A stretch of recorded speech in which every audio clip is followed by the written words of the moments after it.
Ito nga guys yung sa ating part 1 kung saan nga dumating ang ating materyales galing Jensan.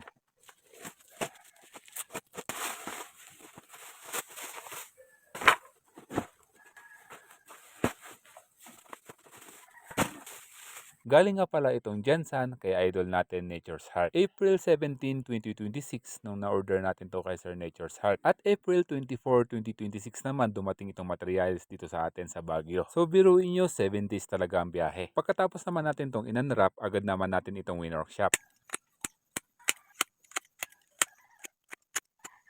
At dito mga roots lang ang ginalaw natin. Hindi natin ginalaw yung kanyang mga branches dahil wala tayong nakikitang mga nodes. Pagkatapos nga natin itong winworkshop, dito nga naghanda tayo ng tubig at nagmix nga tayo dito ng ating rooting hormone na naa. At dito nga hindi lang ang kanilang mga ugat ang ibababad natin, kasama na nga rin ang mga trunk nila at mga branches nila.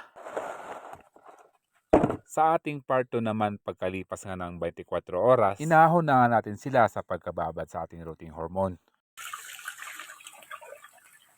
Ang balak na natin sa ating mga materyales, mag-eksperimento tayo. Kung natatandaan nyo, ito ngayong nahanap natin na buhangin dito sa ating area.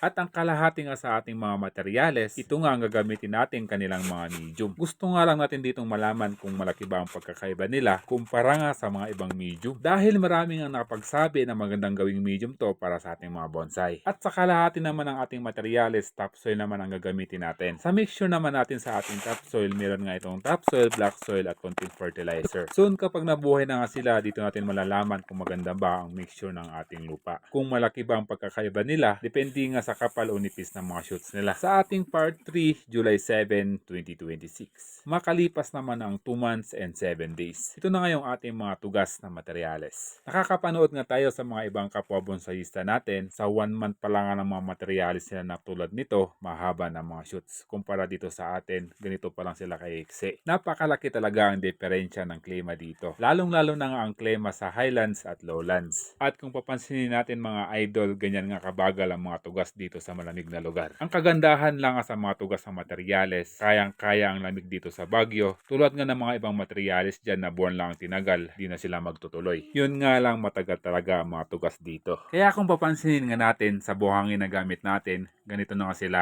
kahaba. Pero hindi pa rin sila pare-parehas sa kapal at haba ng mga shoots nito. Yung iba naman sa kanila makakapal pero may iksi ang tubo. Samantalang ang iba naman maninipis pero mahaba ang mga tubo. Ito naman yung mga materyales na ginamitan natin ng topsoil, black soil at compost. Halos same lang din sa ginamitan natin ng mga buhangin. Ang napansin ko lang na pagkakaiba nila ay mas mahaba lang ang mga shoots ng mga ginamitan nga natin ng mga topsoil. Kaya kung mapapansin natin dito, mas lamang ng kaunti ang topsoil. At yan nga ang experience ko dito sa malamig na klima dito sa Baguio. Dahil napapanood ko nga sa iba, riversan ang gamit nila, 1 buwan pa lang grabe na ang mga shoots nito. Malayong nga kung ikukumpara ang klima dito sa atin. Pero ganun pa man, nagpapasalamat pa rin tayo dahil kayang mabuhay ang mga tugas dito at maka-experience naman tayo gumamit ng materyales na tugas. Ayan guys, ito na nga yung 15 peraso ng mga tugas natin na materyales. Kung papansinin nga natin silang lahat, mas lamang nga yung mga nakatopsoil dahil makikita natin mas makapal yung kanilang mga dahon. Kumpara nga sa mga nakabuhangin natin ng mga tugas. Ayan, after 4 months, mag-apply na tayo dito ng fertilizer. Gagamit tayo dito ng Nutri-Coat. At yun naman ang isang papakabangan natin kung ano yung epekto sa kanila ng fertilizer. Dito nga kukunin ko yung pinakamakapal sa gamit nating buhangin at gamit nga nating topsoil. Kung makikita natin ang kanilang pagkakaiba, halos same lang din. Mas makapal nga lang ng kaunti ang gamit natin dito sa topsoil. Nasa 3 inches nga ang haba ng mga panibagong shoots nitong nasa topsoil natin kumpara dito sa mga nakabuhangin, nasa 2 inches lang. Mas lamang talaga ang mga nakatopsoil kumpara sa buhangin dahil nga mas marami silang nutrients. Pero talo naman sila sa drainage ng buhangin.